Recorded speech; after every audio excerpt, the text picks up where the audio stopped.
Greetings, folks. I'm Josh Williams. And I'm Fred Miner from Peregrine Safe and Ready. That's Josh Williams from the GeneseeSun.com. You bet it is. Local news that lights the region, folks. So we're, excuse me, I have a cough, so if I have to turn to the side cough, I apologize for that. 'Tis the season, Fred. Well, I'm thinking, Josh, you'll probably turn more of it over to me today that way because, I don't tend to ramble on too long normally. I try and do my best in keeping you roped in. So. Yeah, I know. So it's too bad we didn't just broadcast our conversation that we just had. There's a lot of things going on in Livingston County. We had the Tom Doherty swearing in, this Sheriff Tom Doherty being sworn in this past Friday. Wonderful ceremony. Every hot shot in Livingston County except for Fred. That's because I live at the south edge. Yeah, I'm sorry. Yeah, every hot shot in Livingston County was there, and you could really see the new chairman of the Board of Supervisors was there, Mr. Eric Gott from Livonia.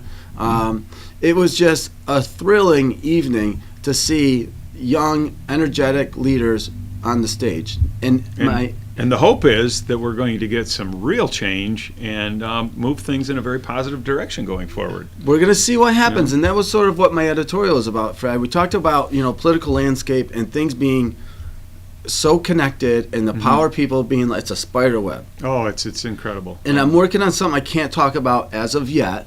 We'll just put it out there like there. But what I'm seeing, I'm converting Josh into a conspiracy theorist. Yeah, but we'll see how it all plays out. This is a crazy conspiracy theory. This could be, but I'm getting close. So stay tuned. Fred. It's exciting. But it's a spider web with everything connected, Fred. And for our listeners, and I don't know what our numbers are up to now, Josh, but we're getting some really good investigative reporting here. Josh is doing his homework and going into the background of things, and I have a feeling that GeneseeSun is going to be big in the news as things go forward. This is what he's doing is the kind of investigative work that needs to be done, and that a lot of our mainstream press seems to have abandoned.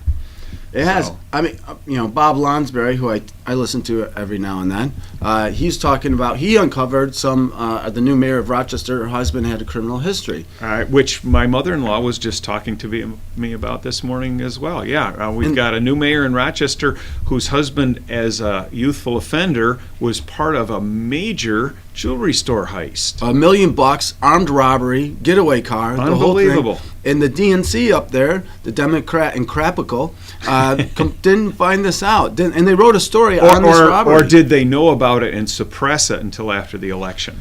So who knows? I always believe that the press is the safeguard of it all. Without press, people have carte blanche to do whatever they want. It can become a Russian dictator, Iraq. Without having a free press, we need a free press, and we need a free press who's committed to the truth, regardless of where that leads them. And one of the things that I see, Josh, that, here we sit in Geneseo, we've got a pretty good school of journalism right at the campus that we can see out your front window. But so many people come out of journalism school with preconceived notions, and instead of looking for truth wherever they find it, they look for things to back up those preconceived notions. And that's where I think we have some justice in the American way. Yeah, you can't go into investigative reporting as an ideologue. You have to be able to accept whatever you find. Now, the one thing I have to say about this Sheriff Doherty, since he's come on board, already seeing visibility, seeing lots of press releases. We're seeing interaction with the community. We're seeing them incorporate that. So we're off on the right foot here. They got another big drug bust that's going on. So in Livingston County, we're seeing a lot of things. It's going to be interesting to see how quickly that web connects itself, if it hasn't already. It very well could be. How that web sort of reconnects, because they've taken out all these big key elements and they put new ones in. Yeah. So my hunch is that it's probably pretty well connected already, but I think it's got a different goal. I think I'm really excited about our new leaders here at the county level, but this is only the county level. And we're talking about this. When you get to the state level, let's go the next level up, New York State Assembly.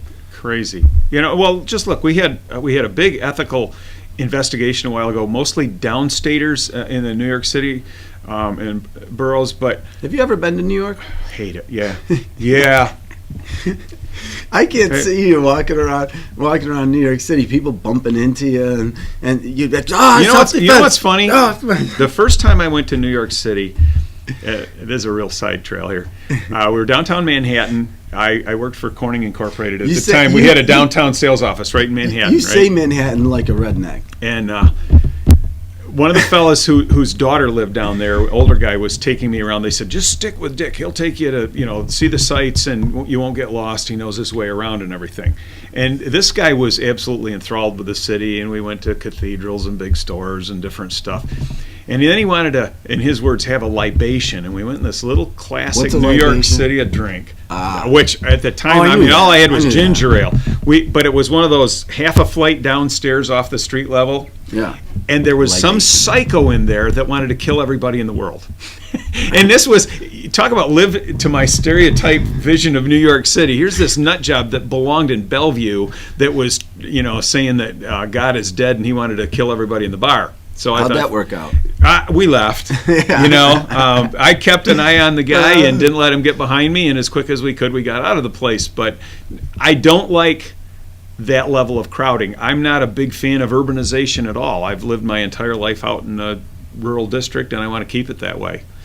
Speaking of that, because we're jumping around, we're flowing. How's the obstacle course coming along? Well, it's with this weather that we've had, it's a little bit tough to go out with the snow and the ice and run through the jumps and everything. So I've been doing my workouts indoors, as I assume you have too. I have. I've been hitting the rollers on the bike, running on the treadmill as well, and just doing push-ups and sit-ups and stuff. But I got this damn bug. Yeah, well, keep it. I don't want it. Right. I got the good news today that I have an abscess and have to have a root canal in a few days. So maybe I guess put a tracking device. Maybe they'll put a tracking device in, or maybe I'll stop hearing the voices once they get that filling out. Right? Okay, well, we got to get this under control, Josh. Or today's going to be a real this is great off the wall one. Yeah, a little late for that, Brett. Yeah. So let's talk about self-defense. What's going on? I know you've been doing some work. I saw a video of you getting kicked in the groin. Yeah, that was kind of cute, wasn't it? With a little girl that came to one of our ladies equalizer classes. Dave Jenkins has been working feverishly at the Buell Road facility to get that place up and running, and they actually had their first class on site there yesterday. And so that's going to be the new permanent home of all of the classroom teaching for Rochester Personal Defense. And my hope and plan is that as 2014 unfolds, I'll be doing quite a bit of instructing up there. Dave's also made it open to me to use for personal training, so that if I get folks at the north end of Livingston County or that area of Rochester that want to come in and we can do some fitness training, kettlebell, whatever they want to do, that's going to work out well for me. Sounds like a remote show. I wanted to talk to you about that, but I was going to wait till we were off air. But yeah, I think we need to do a couple. Okay, done. Let's do it. We need to do a couple. All right. Well, you can watch that video. I saw the video on Facebook, on Fred's Facebook page. If you friend me on Facebook and then just scroll back through my timeline, you'll find it. It was a teenage girl that came to the class, and she was a very shy, not an assertive person, and she came out of her shell, and I think that was the third round that we did when I was in the suit. She came out with a nice palm strike to the face and followed up with a kick to the groin. So that's what we're looking for. Well, you can watch on his Facebook page, Fred from Peregrine Safe and Ready. Yep. I'm Josh Williams. We'll actually have some topics next week. Oh, we've got plenty of things of substance to cover, and I have no doubt that this is going to unfold into a major break. Yeah. So, yeah. I hope we've whetted your appetite, but I think I'm going to end up being Josh's bodyguard before all this is done. This goes to the top. It may be a possibility. So there's no higher level here that we're talking about. Just to put that out here. So have a safe week, everyone. Once again, I'm Josh Williams from GeneseeSun.com and Fred Miner for Peregrine Safe and Ready. See you soon.